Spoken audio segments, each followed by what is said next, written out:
سبيل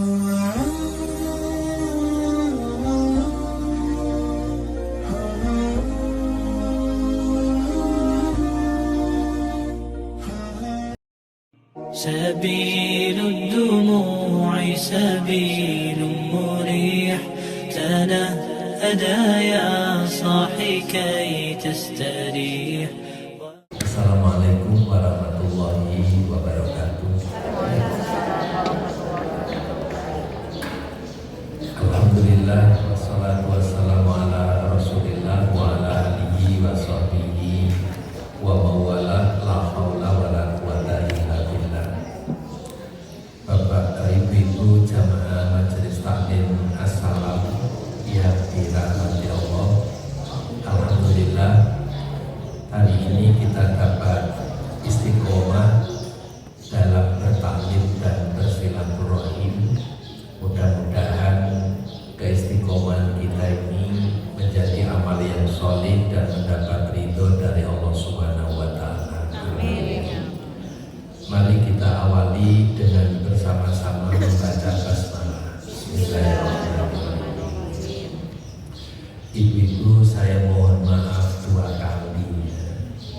Pertama, saya saking keburu-buru lupa bawa sopo. Mohon tidak difoto dan tidak diviralkan. Yang kedua,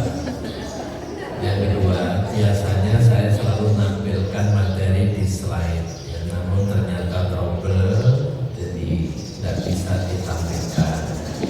Karena itu saya mohon maaf, dan alhamdulillah makalah sudah dibagi dan kita bisa mengkaji bareng antara yang saya jelaskan dengan yang ada di makalah.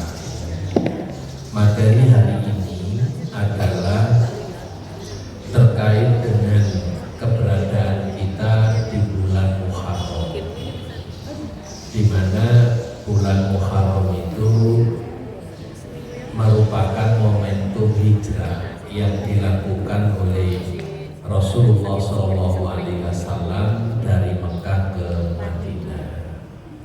Nah, karena hijrah itu adalah proses perpindahan, namun di zaman sekarang ini dalam hijrah itu tidak seperti yang dilakukan oleh Rasulullah. Namun kita hijrah dalam konteks yang lebih luas, yaitu melakukan transformasi diri menuju insan kamil. Insan kamil itu manusia sempurna. Manusia sempurna dalam konteks manusia, bukan dalam konteks Allah. Jadi ikhtiar untuk melakukan sebuah perubahan menjadi insan kamil, kalau menurut Profesor B.J. Habibie, insan kamil itu ditandai dengan dua kompetensi. Yang pertama, iman dan takwa, yang disingkat dengan imtak, iman dan takwa. Yang kedua, iptek, ilmu pengetahuan dan teknologi. Kalau empat atau dua ini, iman dan takwa, iptek, ilmu pengetahuan dan teknologi, dimiliki oleh seseorang, harapan Pak Habibie itu bangsa kita menjadi insan kamil yang ditandai dengan memiliki otak Jerman, hati Makkah.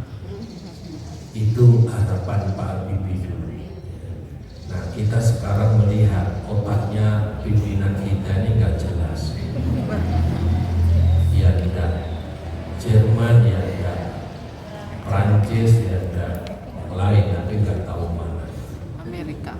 Hatinya juga mengalami proses pembusukan, sehingga sulit untuk diajak menuju insan kamil. Nah, ibu-ibu yang dirahmati Allah, hijrah itu menjadi penting karena harus ada perubahan. Kalau jasmani kita ini setiap tahun berubah, kualitas hidup kita harus selalu mengikuti perubahan. Karena itu dari bayi menjadi balita, menjadi remaja, menjadi dewasa, menjadi tua, ini kalau kualitas hidupnya tidak berubah maka terlambat, bahkan akan mengalami kepanikan spiritual ketika kematangan mentalnya tidak matang-matang. Saya kemampu terus gitu ya. Tahu kemampu ya? Kemampu itu gak mentah, gak matang gitu ya. Nah itu bahaya. Karena itu hidup ini harus selalu berubah ke arah yang lebih positif. Kemudian perubahan itu di konteks zaman seperti sekarang ini, orang bilang modern, milenial, era global maupun era medsos atau sains dan teknologi komunikasi dan informasi. Maka hijrah itu meninggalkan perbuatan buruk menuju baik. Dan Rasulullah SAW konsisten di dalam mengajarkan itu. Dalam riwayat Bukhari dan Muslim, Rasul bersabda, "Al-muslimu man salimal muslimuna min lisanihi wa yadihi." Muslim sejati itu kalau lidah, lisan dan tangannya tidak merugikan muslim yang lain. Itu kualitas keislaman seseorang.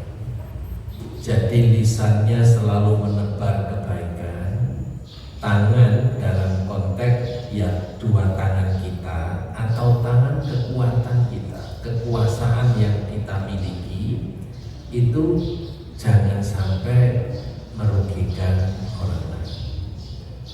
Jadi standar keislaman seseorang itu kalau dua organ ini menebar manfaat, lisannya selalu baik, tangannya juga selalu baik, itu sejatinya muslim. Dan Rasul mengkaitkan wal muhajiru man hajara manahallahu anhu. Seorang muhajir, seorang yang berhijrah itu adalah orang yang meninggalkan apa yang dilarang oleh Allah. Nah, dalam akhlak Islam, lisan itu tidak boleh bohong,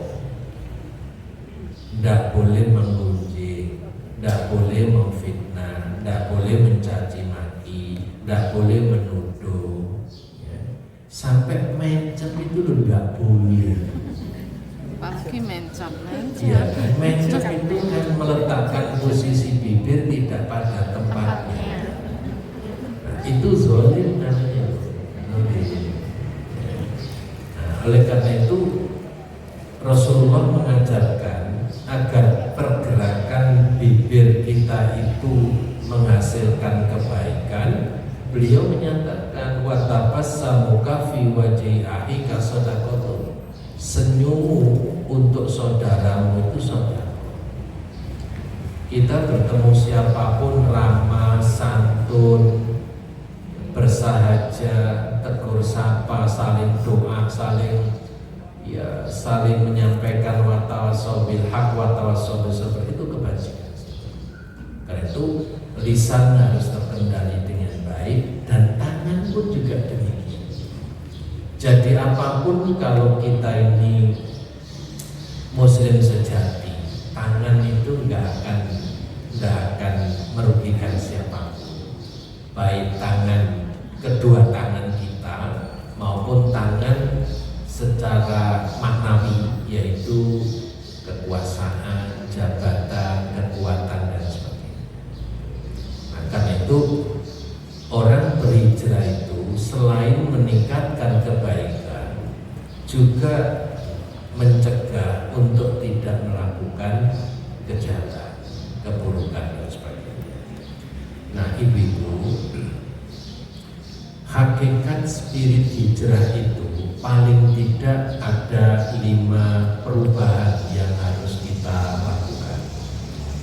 Jadi Jadi spirit hijrah itu yang pertama dan utama adalah meningkatkan keimanan dan ketakwaan.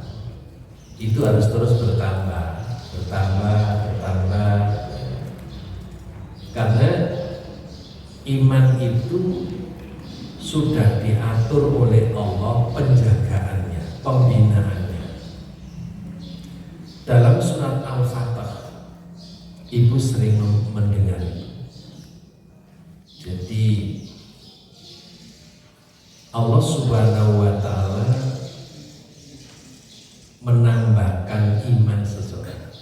Walladzi anzalas sakinata fi qulubil mu'minin liyazdadu imanan ma'aman. Dialah Allah yang menurunkan ketenangan di hati orang-orang yang beriman agar supaya iman mereka bertambah. Berarti apa? Iman dan takwa itu harus terus ditingkatkan. Itu hijrah. Dan itu prioritas. Nah, kemudian memperbaiki kualitas ibadah. Iman dan ibadah itu berkelanjutan. Kemudian merubah perilaku negatif menjadi positif, mengembangkan karakter yang lebih baik, dan yang puncaknya menjadi pribadi yang bermanfaat bagi orang lain. Nah, ibu-ibu, mari kita dalami yang pertama. 5 spirit hijrah ini semuanya berdasarkan firman Allah dalam Al-Quran. Yang pertama, meningkatkan keimanan dan ketakwaan. Dalam surat Ali Imran 102, ya ayyuhalladzina amanu taqullaha haqqa tuqatih wa la tamutunna illa wa antum muslimun. Wahai orang-orang yang beriman, bertakwalah kepada Allah sebenar-benar takwa kepadanya, dan janganlah sekali-kali kamu mati melainkan dalam keadaan beragama Islam, melainkan dalam keadaan sebagai seorang muslim. Ayat ini setiap Jumat selalu disampaikan para khotib, karena memang iman dan takwa itu harus terus ditingkatkan. Ayat ini kalau kita dalami, nampak sekali hijrahnya, nampak sekali perubahan ke arah yang lebih bagus. Pertama, Allah Subhanahu wa Ta'ala memanggil kita dengan derajat kemuliaan, bukan status. Kalau Allah manggil ya ayuhan nas, wahai sekalian manusia, memang status kita sebagai manusia. Kalau Allah memanggil ya bani Adam, wahai anak cucu Adam, status kita anak keturunan Nabi Adam. Tapi ketika Allah manggil ya ayyuhalladzina amanu, wahai orang-orang yang beriman, panggilan itu berbentuk derajat kemuliaan. Kita sudah bukan ya ayyuhan nas lagi, bukan ya bani Adam lagi, tapi ya ayyuhalladzina amanu, derajat kemuliaan. Nah, setelah manggil derajat kemuliaan kita, kemudian Allah perintahkan ittaqullaha, dan bertakwalah kamu. Jadi orang-orang yang sudah dipanggil oleh Allah dengan derajat kemuliaan sebagai orang beriman, oleh Allah diperintahkan untuk meningkatkan iman itu dengan takwa, meningkatkan iman menjadi takwa, dan tidak berhenti di situ. Oleh Allah masih diperintahkan lagi ittaqullaha, ditambah lagi haqqa tuqatih. Jadi di dalam ayat ini ada 3 tahap peningkatan. Pertama, kita sudah dapat peningkatan kualitas hidup sebagai orang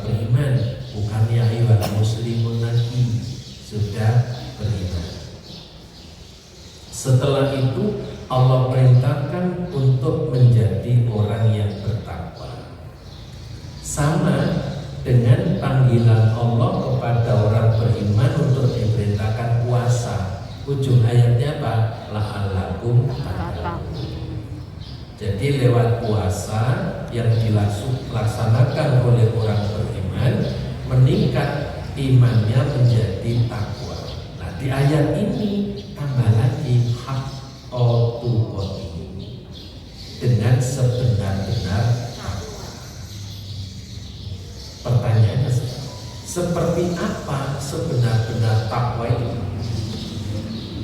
Ibu, menurut Said Qutb dalam tafsirnya Fi Zilalil Quran menegaskan, yang disebut dengan sebenar-benar takwa itu adalah wala tamutunna illa wa antum muslimun. Jadi lanjutan ayat wala tamutunna illa wa antum muslimun, itulah yang dimaksud haqqo tuqati. Di mana relevansinya? Di mana titik temunya? Yaitu orang Islam itu agar menjadi hak tuqatihi, ia harus menghidupkan Islam dalam dirinya. Jadi ketika seorang muslim itu hidup, Islamnya ya hidup dalam dirinya. Tutur katanya Islami, akhlaknya Islami, pola pikirnya Islami, budayanya budaya Islami, keluarganya dibina keluarga yang Islami, busananya Islami, kerjanya Islami. Jadi orang Islam hidup dengan menghidupkan ajaran Islam dalam diri. Maka sepanjang hidup bersama Islam, ketika mati ditemani Islam. Itu haqqul qadi. Karena itu kata Said Qutb, memelihara iman dan takwa itu tidak dibatasi oleh ruang dan waktu. Mengapa? Karena kematian juga tidak dibatasi oleh ruang dan waktu. Karena kematian bisa terjadi kapan saja, di mana saja. Kematian tidak perlu memberitahu kapan kita mati. Kematian tidak perlu menunggu tua, muda pun bisa mati. Kematian juga nggak perlu menunggu sakit. Orang sehat langsung mati juga ada. Maka agar kematian yang terjadi kita nggak tahu itu tetap dalam keadaan Islam, wala tamutunna illa wa antum muslimun, maka sepanjang hidup ini harus menghidupkan Islam. Maka menjadi tragis sekali kalau orang Islamnya hidup tapi Islamnya nggak nampak, ajaran Islamnya nggak nampak, statusnya Muslim, KTP-nya Islam, bajunya takwa, tapi korupsi. Ya haji, pulang haji ditangkap KPK. Itu Islamnya di mana? Jadi seorang muslim itu bertanggung jawab untuk menghidupkan Islam dalam dirinya. Tutur katanya ya Islami, busananya Islami, budayanya Islami. Nah, kalau seorang muslim Islamnya sudah mati, nanti kalau dia mati ditemani siapa?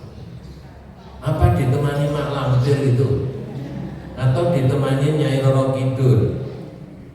Tidak mungkin. Kematian itu harus ditemani dengan wala tamutunna illa wa antum muslimun. Baru husnul khotimah.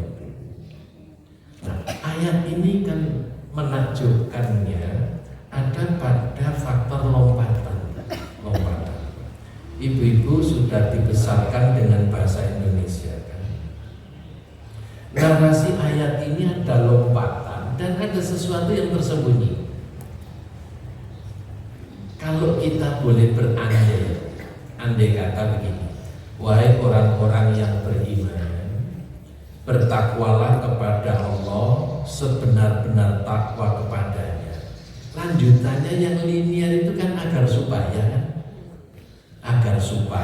kamu menjadi orang yang selamat dunia akhirat, menjadi penghuni surga, menjadi husnul khotimah, menjadi khairul bariyah. Kan itu 100 kali atau 1000 kali agar supaya itu masuk dalam ya ayyuhalladzina amanu taqullaha haqqa tuqatih. Mungkin ratusan sampai ribuan agar supaya, tapi itu tidak muncul dalam ayat ini. Mengapa? Karena Allah segera menunjukkan hakikat haqqa tuqatih itu kayak apa, maka ditunjukkan langsung wala tamutunna illa wa antum muslimun. Sama karakter ayat ini dengan doa sebelum makan. Allahumma barik lana fima razaqtana. Kenapa kok langsung waqina adzabannar? Kan mestinya kalau boleh berandai ya, ini analisis ya. Mestinya kan gini, lebih linear ini. Allahumma barik lana fima razaqtana. Ya Allah, anugerahkanlah berkah dalam rezeki yang Kau berikan kepada kami, agar supaya kan begitu, agar supaya hidup kami berbahagia, selamat, berkah, dapat ridho dan sebagainya, agar supaya. Tapi enggak, itu langsung lompat wagina, ada apa itu? Itu artinya walaupun makan itu urusan duniawi, walaupun makan itu urusan jasmani, tapi kalau tidak halalan thayyibah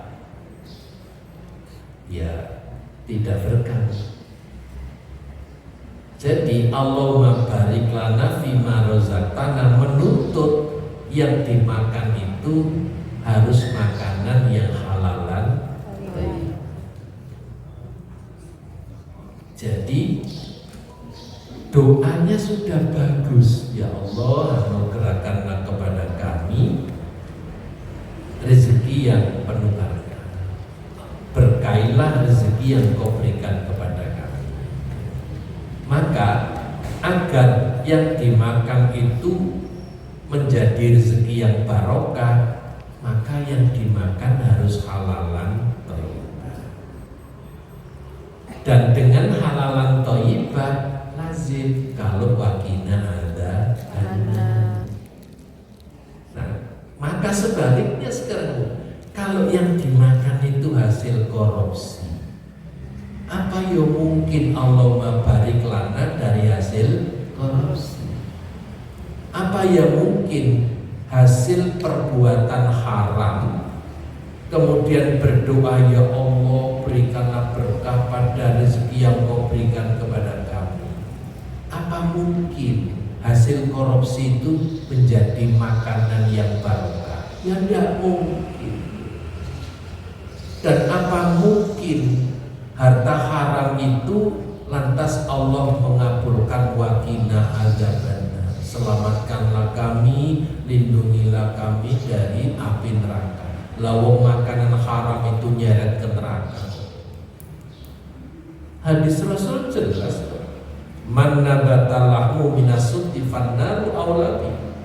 Barang siapa yang darah dan dagingnya tumbuh dari harta yang haram, hanya neraka yang pantas menjadi tempat tinggal. Jadi doa makan itu karakternya seperti ayat ini. Seperti ayat ini ada lompatan makna yang memang tidak nampak, tersembunyi sekali, dan itu perlu digali bahwa ayat ini sangat serius. Doa makan itu juga sangat serius, walaupun perawinya nggak jelas, tapi bagus itu. Ada pesan moral yang luar biasa. Nah, baik Bu, ini langkah pertama hijrah prioritas kita, meningkatkan keimanan dan ketakwaan. Liyazdadu imanan ma'a imani. Nah, Ibu,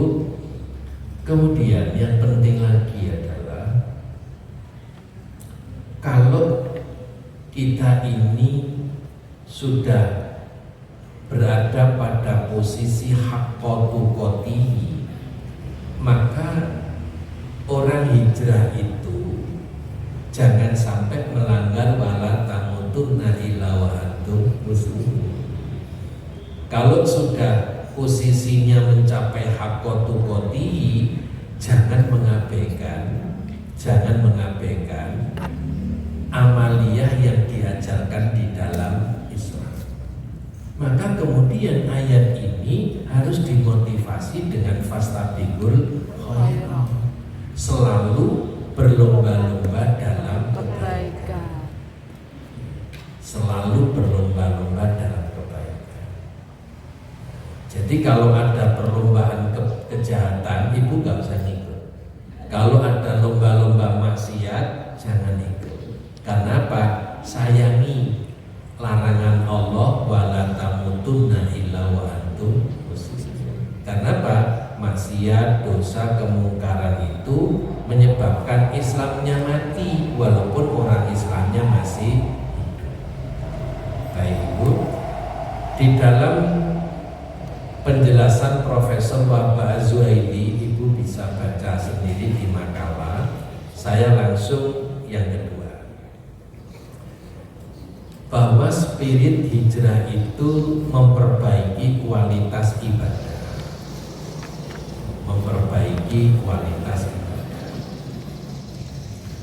Dalam surat Al-An'am 79 dan Al-An'am 162 sampai dengan 163, dua ayat ini atau tiga ayat ini merupakan kesuksesan Nabi Ibrahim dalam membangun tauhid melalui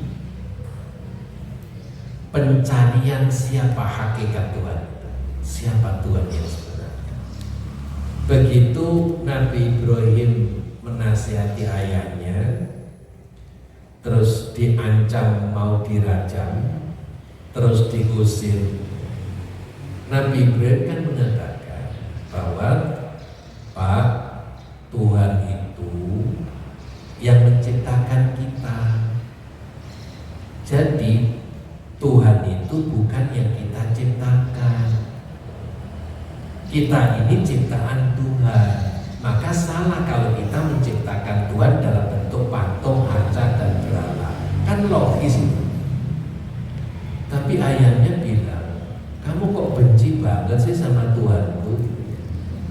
Tuhan yang dibuat sendiri oleh bapaknya. Setingkat Raja Namrud juga bodohnya setengah mati dalam persoalan ketuhanan itu. Dia punya Tuhan banyak kan, masa Tuhan banyak. Jadi ketika beliau tidak berhasil meyakinkan ayahnya dan kaumnya, beliau menggunakan ayat kaumnya sebagai proses pembelajaran. Ketika Nabi Ibrahim dan kaumnya melihat bintang, dia mengatakan, "Hadza Rabbi," ini Tuhan, ini Tuhan kita. Ketika bintang itu tenggelam, Nabi Ibrahim dialog dengan kaumnya, "Saya tidak suka dengan Tuhan yang timbul tenggelam." Berarti dia bukan Tuhan. Begitu ketemu bulan, ada Rabbi, ini Tuhan kita. Tapi begitu bulan itu tenggelam, Nabi Ibrahim mulai menyampaikan pendidikan yang sangat persuasif. Apa kata Ibrahim? Ya Tuhanku, jika engkau tidak membimbing aku, niscaya aku termasuk orang yang sesat. Berarti apa? Secara halus sekali Nabi Ibrahim mendewasakan kaumnya bahwa ternyata bulan pun bukan Tuhan. Dan begitu Nabi Ibrahim ketemu matahari, ada Rabbi, ada Akbar, ini Tuhan kita dan ini lebih besar. Ternyata begitu matahari Beliau ngomong sama kaumnya, wahai kaumku, ya qaumi, wahai kaumku, saya berlepas diri dari kemusyrikan yang kamu lakukan. Saya tidak bertanggung jawab dengan kemusyrikan yang kamu lakukan. Lantas beliau menyatakan, ini wajatu wajhiya lillazi fataras samawati wal arda hanifa wa ma ana minal musyrikin. Sesungguhnya aku menghadapkan diriku kepada Tuhan yang menciptakan langit dan bumi. Dengan kata lain, langit dan bumi itu bukan Tuhan. Tuhan itu siapa? Ya, yang menciptakan langit dan bumi, bintang, bulan, dan matahari. Kemudian dengan cenderung kepada agama yang benar. Jadi Nabi Ibrahim terbimbing banget. Dan beliau menyatakan dengan tegas, wa ma'ana minal musyrikin, dan aku bukanlah termasuk orang-orang yang mempersekutukan Tuhan. Lantas disusul dengan inna sholati wa nusuki wa mahyaya wa mamati lillahi rabbil alamin la syarika lahu. Muncul lagi kan la syarika lahu. Wa bidzalika umirtu wa ana awwalul muslimin. Sesungguhnya salatku, ibadahku, hidupku dan matiku hanyalah untuk Allah, Tuhan yang menciptakan alam. Tiada sekutu baginya. Dan demikian itulah yang diperintahkan kepadaku, dan aku adalah orang yang pertama-tama menyerahkan diri kepada Allah. Ibu, wa ana awalul muslimin, ini penegasan dari wala tamutunna illa wa antum muslimin. Jadi startnya wa ana awalul muslimin, penegasannya adalah wala tamutunna illa wa antum muslimin. Nyambung dengan Ali Imran 102 ini. Nah, karena itu ibu-ibu yang saya muliakan, Nabi Ibrahim mendapat kesimpulan keyakinan, keimanan, ketauhidan yang sempurna. Jadi setelah beriman ini kemudian beliau menyatakan, yang dinyatakan dulu apa? Sholat. Benar ya Pak? Sholat. Inna sholat. Padahal di dalam surat Ibrahim 37 itu juga ada kata sholat. Rabbana inni askantu min zurriyati biwadin ghairi dzar'in inda baitikal muharram. Ketika Nabi Ibrahim membawa hijrah Ismail yang masih bayi itu dengan istrinya namanya Ibu Hajar ke Mekah, beliau menyatakan, ya Allah, kami letakkan sebagian keturunan kami di lembah yang tandus, tidak ada tanaman di dekat rumahmu yang diberkahi. Rabbana liyuqimus sholat. Yang demikian itu ya Allah, agar keturunan kami taat melaksanakan sholat. Doa Nabi Ibrahim itu bukan agar keturunan kami menjadi presiden, menjadi raja, menjadi konglomerat, bukan, tapi Rabbana liyuqimus sholat. Padahal jangankan masjid, Ka'bah saja masih fondasi. Yang bangun Ka'bah kan Nabi Ibrahim sama Nabi Ismail. Tapi obsesi orang tua sekualitas Nabi Ibrahim, Rabbana liyuqimus sholat. Dan surat Ibrahim 40 diulang lagi, Rabbi ja'alni muqimas sholat wa min zurriyati Rabbana wa taqabbal du'a. Ada sholat dan ada wa min zurriyati, anak keturunan kami. Nah, diulang lagi, inna sholati wa nusuki wa mahyaya wa mamati lillahi rabbil alamin. Jangan kepleset Inna Suzuki wa Kawasaki wa Hondawati wa Scoopy dan lain sebagainya. Jangan kepleset itu ya. Jangan kepleset. Jadi luar biasa konsistensi ibadahnya Nabi Ibrahim, sholat luar biasa.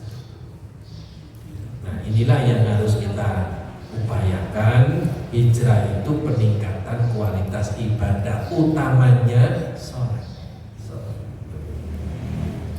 Baik Ibu, kemudian yang ketiga, hakikat hijrah itu adalah, hakikat spirit hijrah itu adalah merubah perilaku negatif menjadi positif. Jadi para rasul itu kan merubah semua, merubah kemusyrikan menjadi iman, menjadi tauhid, merubah budaya jahiliyah menjadi cerdas, ilmuwan, saintis gitu ya. Merubah. Nah, merubah itu perlu modal konsistensi, modal semangat, modal istiqomah, modal keajikan, modal keberlanjutan. Nah, dalam surat Al-Mu'minun ayat 96, Allah membesarkan hati Rasulullah SAW ketika dakwah yang beliau sampaikan itu ada tantangan, ada hambatan, ada persekusi, ada kriminalisasi, ada ancaman sebagainya. Allah mengingatkan, idfa billati yahsanu sayyi'ah, tolaklah perbuatan buruk mereka dengan yang lebih baik. Nahnu a'lamu bima yasifun, kami lebih mengetahui apa yang mereka sifatkan. Jadi Rasulullah itu walaupun menghadapi tantangan yang besar dan berat ketika berdakwah, Allah tetap menyemangati dengan cara tolaklah perbuatan buruk mereka dengan yang lebih baik. Dan Allah mengingatkan, kami mengetahui perbuatan mereka. Nah, saya kutipkan pandangan dari Profesor Quraisyah dalam tafsirnya Al-Misbah. Beliau menjelaskan begini, lanjutkanlah dakwahmu, hadapilah perlakuan buruk mereka dengan tindakan yang lebih baik, seperti memaafkan, ngajak dialog, musyawarah dan sebagainya. Allah menyatakan, kami pun sungguh sangat mengetahui keburukan-keburukan yang mereka katakan tentang dirimu dan tentang dakwahmu, dan kami akan membalas mereka atas perbuatan mereka. Jadi seluruh kejahatan orang yang menghalangi dakwah itu ada konsekuensinya di hadapan Allah. Semua yang menghambat kebenaran akan bertemu dengan konsekuensi di hadapan Allah, akan dibalasi oleh Allah. Di dunia bisa tertawa menangkan berbagai kasus dan perkara, tapi akan menangis abadi di akhirat nanti. Kenapa? Ya, Allah Maha tahu keburukan-keburukan, kebusukan-kebusukan yang dilakukan oleh para penentang dakwah kebenaran. Allah Maha tahu, dan Allah akan membalasi mereka. Karena itu, Bapak Ibu yang saya muliakan, perubahan ke arah positif harus terus dilakukan. Seberapa persen upaya kita jangan dihitung, karena yang menghitung itu Allah dan yang membalas itu Allah. Yang penting kita tetap berupaya merubah yang negatif menjadi positif. Kemudian yang hakikat yang keempat, hakikat spirit hijrah yang keempat adalah mengembangkan karakter yang lebih baik. itu mesti melalui pendidikan, dan pendidikan itu mesti menyampaikan ilmu. Jadi membangun karakter itu harus dengan ilmu. Nabi Adam diangkat jadi nabi dengan ilmu, diangkat jadi khalifah dengan ilmu. Surat Al-Baqarah 30 kan sudah akrab sama itu. Ini jahilun fil ardi khalifah. Kemudian malaikat katanya, ataj'alu fiya may yufsidu fiya wa yasfiku dimak wa nahnu nusabbihu bihamdika wa nuqaddisu lak. Apa jawab Allah? Qala inni a'lamu ma la ta'lamun. Saya lebih tahu dari apa yang tidak kamu tahu.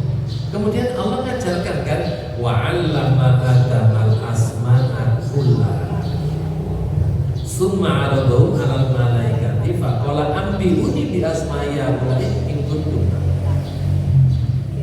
Allah mengajarkan nama-nama benda kepada Nabi Adam semuanya. Lantas Allah menyuruh malaikat untuk nyebut. Malaikat nggak tahu. Malaikat mengatakan, qalu subhanaka la ilma lana illa ma 'allamtana. Jadi malaikat yang instruksi atas kehendak Allah. Untuk apa engkau menjadikan khalifah yang kerjanya bikin kerusakan dan pertumpahan darah, sedangkan kami selalu bertasbih mensucikan engkau? Apa kata Allah? Aku lebih tahu dari apa yang tidak kamu ketahui. Kemudian Allah mengajarkan Nabi Adam dengan ilmu. Jadi Adam diangkat jadi nabi bekalnya ilmu. Adam diangkat jadi khalifah pertama di muka bumi dengan ilmu. Dan seluruh nabi itu dibekali dengan ilmu. Apalagi sifat wajib nabi itu salah satunya adalah fatona, siddiq, amanah, tabligh, fatona, cerdas. Jadi nggak ada nabi yang plonga-plongo itu, lola-lola itu enggak. Nabi itu cerdas dan dibekali ilmu oleh Allah. Maka siapapun menjadi pejabat itu harus punya ilmu. Harus punya ilmu. Kalau nggak punya ilmu itu jadi robot, dikendalikan staf ahli. Dan seringkali keliru, ngomongnya paling pecotot ya. Jadi ilmu, lagi-lagi ilmu. Ilmu itu merubah karakter, membangun karakter yang lebih baik dengan ilmu. Karena itu Allah menyatakan, yarfa'illahu alladhina amanu minkum walladhina utul ilma darajat. Surat Al-Mujadalah 11 ini kan menakjubkan. Lagi-lagi kita dipanggil Allah dengan gelar kehormatan kita, ya ayyuhalladzina amanu, wahai orang-orang yang beriman. Idza qila lakum tafassahu fil majalisi fafsahu yafsahillahu lakum yasfahillahu lakum.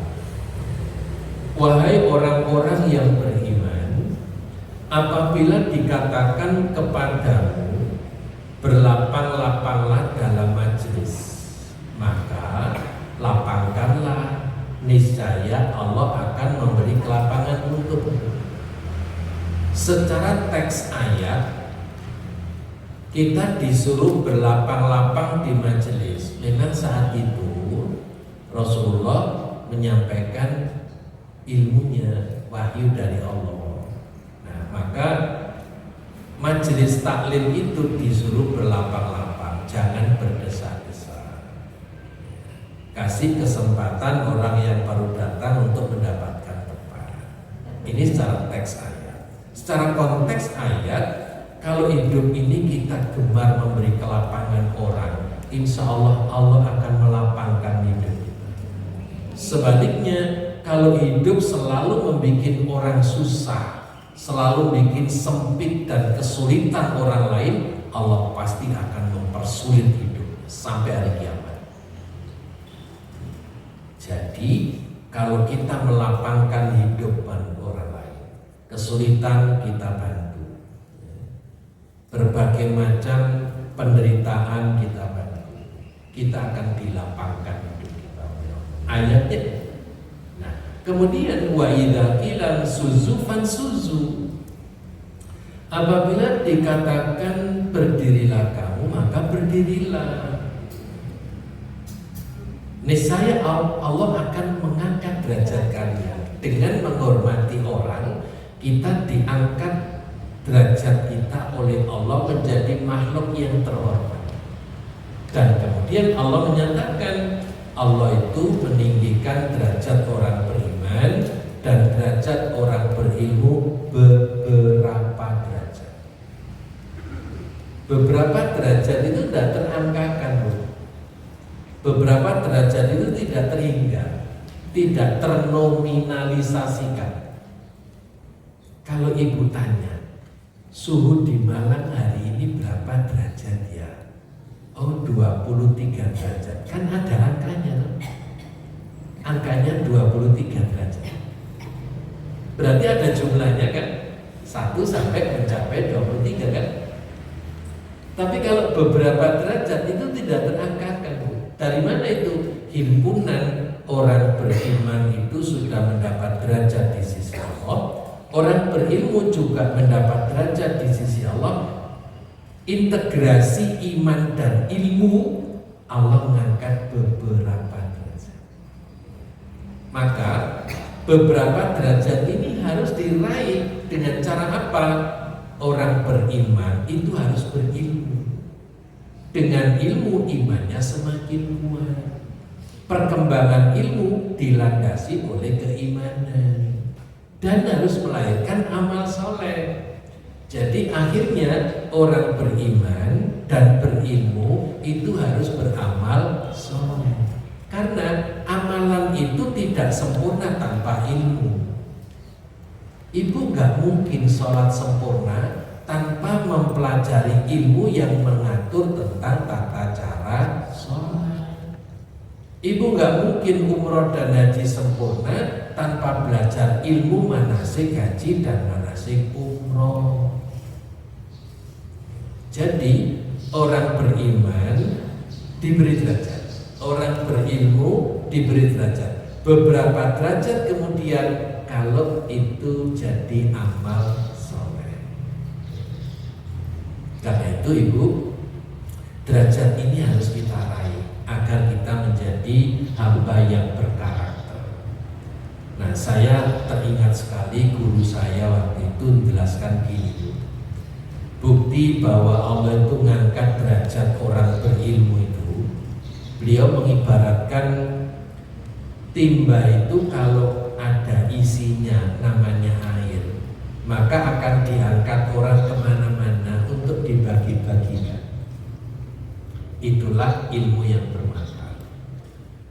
Tapi kalau timba itu kosong, siapa yang mau bawa kemana-mana? Kecuali timba itu dibawa mau diisi kan? Seperti timba kosong di atas sumur, ya dicemplungkan sumur. Kalau nanti di dalam sumur timba itu sudah penuh dengan air, mesti ditarik ke atas kan? Di desa kan gitu bu, sumur kan tarian gitu ya, iya kan? Iya, sumur tarian. Sangat natural pendekatan guru saya untuk memahamkan orang berilmu itu derajatnya diangkat oleh Allah. Timba itu kalau kosong harus diisi air. Dan ketika diisi air mesti diangkat kemana-mana untuk dibagikan. Atau timba itu kalau kosong di atas sumur, ya dicemplungkan sumur lapoy konden dukur ini. Nyemplungan dan sumur, isi air. Nah kemudian kalau timba itu sudah terisi air, mesti ditarik ke atas. Untuk apa? Airnya dimanfaatkan untuk siapa saja. Nah orang berilmu itu punya derajat, di sisi Allah. Sampai Rasulullah memotivasi kan, man salaka tariqan yaltamisu fihi ilman sahalallahu lahu tariqan ilal jannah. Barang siapa yang mencari ilmu, dimudahkan baginya masuk surga. Itu penghargaan Allah dengan derajat luar biasa. Dan derajat orang berilmu itu mengundang partisipasi malaikat.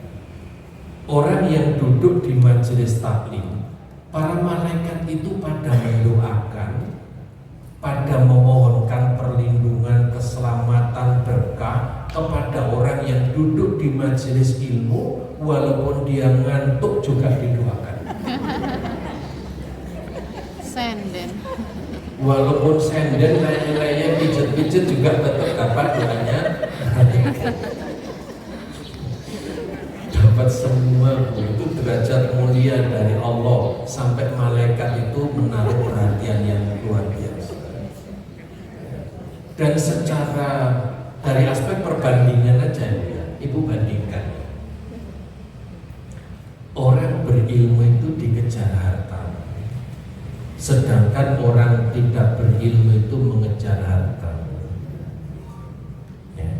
Sekarang Ibu bandingkan, sama-sama ngangkat batu, antara kuli batu dengan dokter yang ngangkat batu ginjal, itu hasilnya beda. Kuli batu ngangkati batu mulai jam 7:30 terus batu, terus ditoto ya, jadi tembok, jadi dinding gitu, atau jadi pagar, ditoto kan batu sampai keringetan, sampai ototnya keluar, sampai jam 2:30. Bayarannya berapa? 100. 200 lah, 150 sampai 200.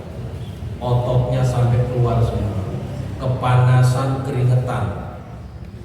Sedangkan dokter spesialis yang ngangkat batu ginjal itu di ruangan ber-AC, dan beliau tidak sendirian, ada tim yang menyiapkan segala macam perangkatnya. Ada yang menyiapkan anestesinya, ada perawatnya, ada yang ngatur suhu ruangan, ada yang khusus ngelapih batuknya dokter sing keringetan dulu. Ada itu tukang selap-lap batuk itu, sampai gitu mulianya dokter spesialis. Dokternya masih di depan laptopnya untuk mengamati ini diameternya berapa, nanti harus saya ambil dengan cara apa, di mana alatnya apa. Itu beliau medeng-medeng di situ, tapi nggak sampai keringetan, nggak sampai ngotot kan. Begitu timnya lapor, dok sudah siap. Oh ya, tolong ini dibuka. Klik. Diambil mah cetik 20 juta. Nggak pakai 1 kilo kan batunya. Nggak, apalagi 1 pon aja enggak kan, apalagi 1 kilo. Nggak sampai seberat 1 pon kan, kecil. Tapi kalau dalam ginjal itu bisa ginjal-ginjal itu. Kalau nggak diambil itu. Jadi derajat orang berilmu itu luar biasa. Profesor B.J. Habibie itu sampai kesulitan ngatur uangnya, karena gaji-gaji di Jerman nggak pernah diambil. Sampai beliau mendirikan Habibie Center untuk memberikan beasiswa kepada mahasiswa yang dia cerdas tapi nggak punya biaya, dibiayai oleh Habibie Center. Itulah Ibu terkait dengan masalah mengembangkan karakter. Sekarang yang kelima, yang terakhir, menjadi pribadi yang bermanfaat bagi orang lain. Rasulullah SAW menegaskan khairun nas anfa'uhum linnas. Sebaik-baik manusia yang banyak memberi manfaat untuk orang lain. Sebaik-baik manusia adalah yang paling bermanfaat bagi orang lain. Karena itu hidup ini harus menjadi, jangan berhenti sebagai.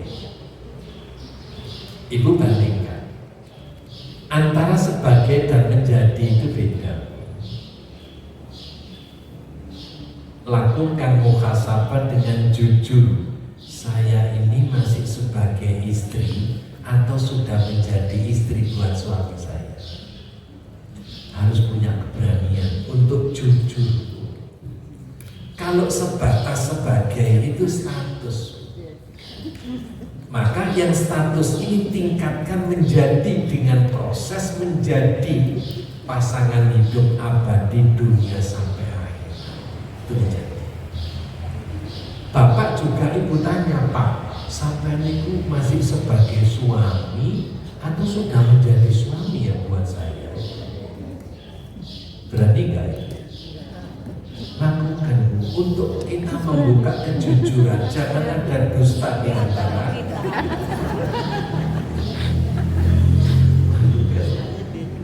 Kita demi kebaikan bersama, karena itu berproseslah dari sebagai untuk menjadi. Tanya lagi, saya ini masih sebagai orang tua atau sudah menjadi orang tua buat anak-anak saya? Kalau sekedar sebagai, semua orang bisa, tapi tidak semua orang bisa menjadi orang tua buat sana.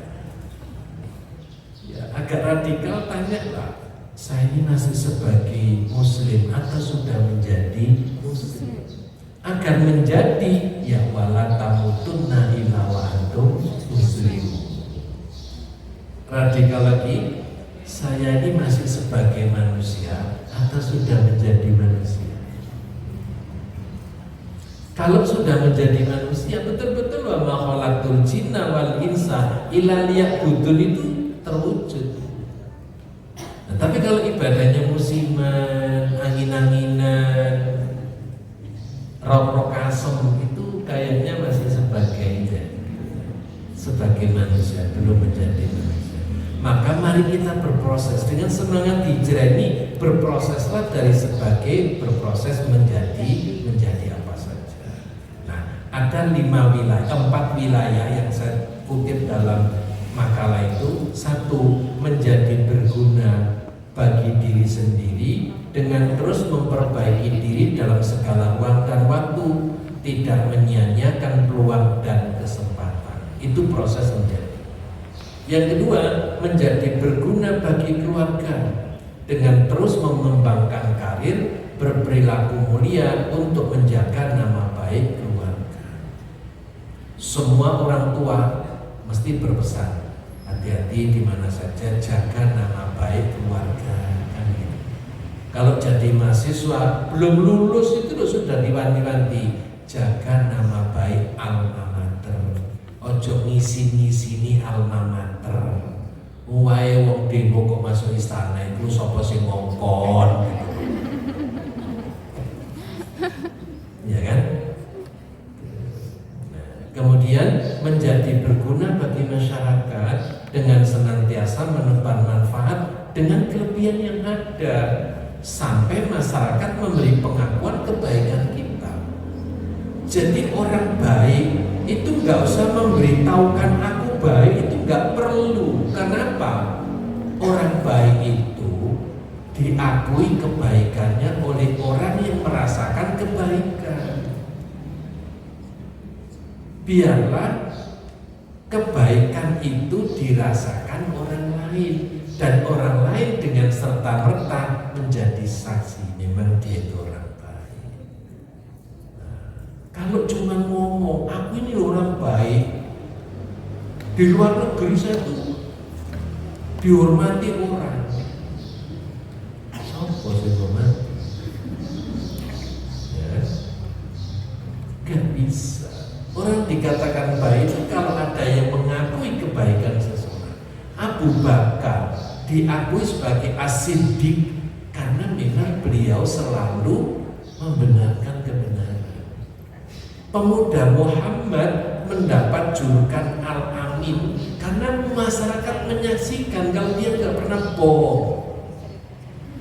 Jadi pengakuan baik itu dari manusia, dari orang lain yang merasakan kebaikan. Maka orang baik itu kalau kebaikannya dirasakan oleh orang lain, baru dia baik. Kalau ngomong tok tapi orang lain nggak merasakan kebaikannya, ya cuman berhenti ngomong. On the top.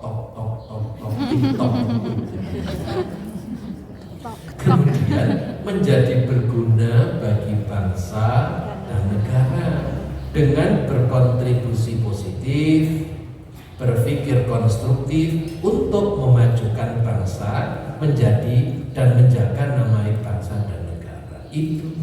Inilah spirit hijrah yang perlu kita bangun. Dan spirit ini harus mewarnai 11 bulan yang akan datang sampai Allah mempertemukan kita pada Muharram tahun depan. Itu saya kira ini, mohon maaf sekali lagi tidak bisa ditampilkan karena trouble, tapi bersyukur saya sudah menyiapkan makalah sehingga nanti ibu baca lagi, renungi berkali-kali. Saya selalu ingatkan makalah itu makhluk yang paling sabar, dibaca ya mau, yang dibaca juga mau ditaruh di meja saja ya mau, jadi bungkusnya kacang juga mau. Monggo ibu kalau ada yang mau tanya saya silakan. Baik, sudah cukup kayaknya. Kita tutup dengan doa. Oh, ada yang mau tanya. Oh, silakan bu.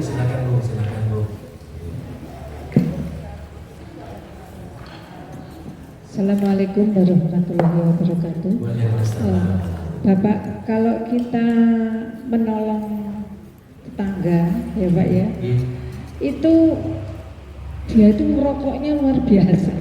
Kadang-kadang menjadi pertimbangan ya. Tujuan kita itu membantu dia itu agar dia itu menunya terpenuhi. Nah, tapi dia itu bilang kalau nggak merokok itu koyoknya nggak urip, yang membuat suatu pertimbangan. Terima kasih. Wassalamualaikum warahmatullahi wabarakatuh. Iya bu. Jadi begini, analognya sama dengan ini bu. Ada seorang pemuda yang melapor kepada Rasulullah, ayah saya dulu mewakafkan tanah kepada seseorang, tapi orang itu menyalahgunakan wakafnya orang tua saya. Nah, gimana ini? Rasul menyatakan wakaf bapakmu sudah diterima oleh Allah. Adapun ketika wakaf itu disalahgunakan, itu urusannya dia dengan Allah. Kalau pelajaran ini kita tarik untuk menjawab pertanyaan ibu, tidak apa-apa ibu membantu dengan ikhlas agar tujuan ibu bisa membantu peningkatan gizi dan apa-apa untuk kemaslahatan dia. Adapun dia menyalahgunakan itu urusannya dia.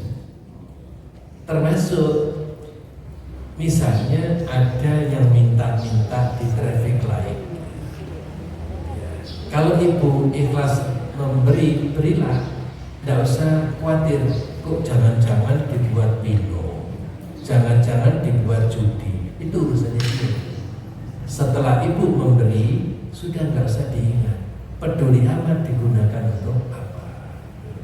Kecuali kalau dia minta, Bu, saya minta dibantu untuk tambahan minuman keras. Nah itu kalau ibu bantu malah ibu salah gitu. Tapi kalau tidak ada sinyal apapun, kita nggak usah berprasangka buruk tentang itu. Saya kira itu jawaban saya, Bu. Monggo Bu. Assalamualaikum warahmatullahi wabarakatuh, Ustaz. Ustaz, kita ada sholat qobliyat itu kan di asar ya, Ustaz. Qobliyat, sholat sunnah. Duhur ya ada, tapi ba'da juga boleh kalau duhur. Kalau qobliyat itu hanya subuh sama asar yang saya tahu. Ya Ustaz, benar. Kenapa Bu? Ini Pak, kalau misalnya kita mau jamaah datang terlambat, kan kita belum sempat sholat qobliyat apa tahiyatul masjid kan belum itu. Kita langsung ikut kan tahu untuk sholat wajib. Wajib gitu ya. Iya. Apakah itu bisa kita lakukan sesudah sholat wajib, Ustaz? Mohon penjelasan gitu, Ustaz. Iya Bu. Sambut. Iya baik. Jadi fungsi sholat sunnah rawatib yang namanya qobliyah dan ba'diyah itu dalam rangka menyempurnakan sholat fardu yang mungkin kurang sempurna. Itu bisa disempurnakan dengan sholat sunnah rawatib, qobliyah dan ba'diyah. Dasarnya apa? Di akhirat nanti Allah itu memerintahkan oleh kepada malaikat untuk memeriksa sholat amali. Dilaporkan sholat fardunya banyak yang bolong-bolong. Allah perintahkan periksa sholat-sholat sunnahnya. Begitu dilaporkan sholat sunnahnya bagus, tempel sholat wajib yang bolong-bolong itu dengan sholat sunnah. Berarti kan positif ya. Nah sekarang qobliyah zuhur itu 4 rakaat. Qobliyah zuhur itu 2 rakaat salam, 2 rakaat salam. Kemudian sesudah zuhur ada lagi 2 rakaat. Baik ya. Asar tidak ada yang muakkad, tapi kalau baru muakkad silakan. Sesudah maghrib ada 2, sesudah isya 2, sebelum subuh 2. Nah, persoalannya sekarang seperti yang ibu tanyakan, kalau datang ke masjid sudah qomat, seyogianya ibu mengikuti sholat berjamaah. Tidak usah tahiyatul masjid dan tidak usah qobliyah. Apakah qobliyah boleh dikerjakan sesudah sholat jamaah fardu? Tidak ada, sudah harus. Termasuk tahiyatul masjidnya, karena ibu sudah duduk di masjid, maka hak tahiyatul masjidnya sudah harus. Kecuali sholat sunnah qobliyah subuh, karena nilainya tinggi sekali, maka boleh dikerjakan sesudah salam sholat berjamaah subuh. Tapi jangan setiap hari. Setiap hari itu langganan terlambat, jadi mas bukim gitu. Jadi kelompok orang-orang tukang masbuk dalam sholat. Hanya qobliyah subuh yang nilainya lebih besar dari bumi langit seisinya, pahalanya itu yang boleh dikerjakan sesudah salam sholat berjamaah subuh. Itu ya Bu, maksudnya itu ya. Ya silakan Bu.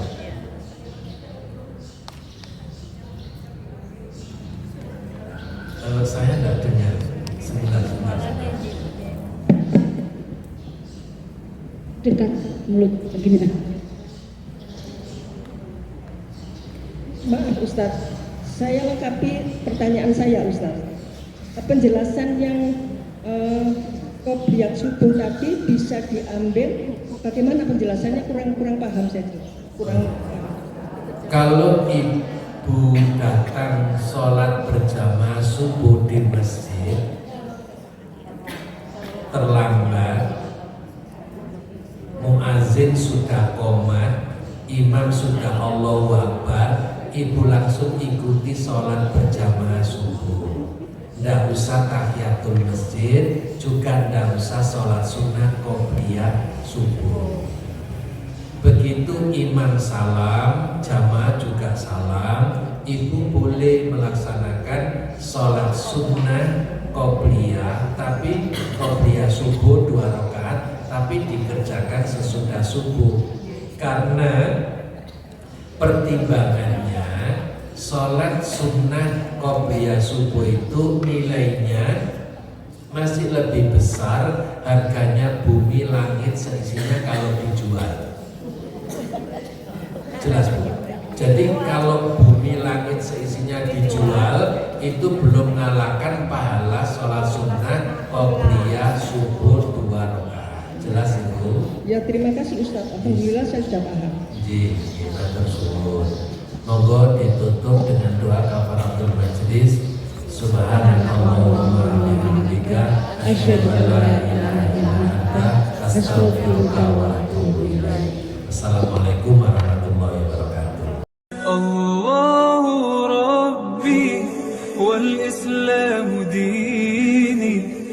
محمدا رسول الله.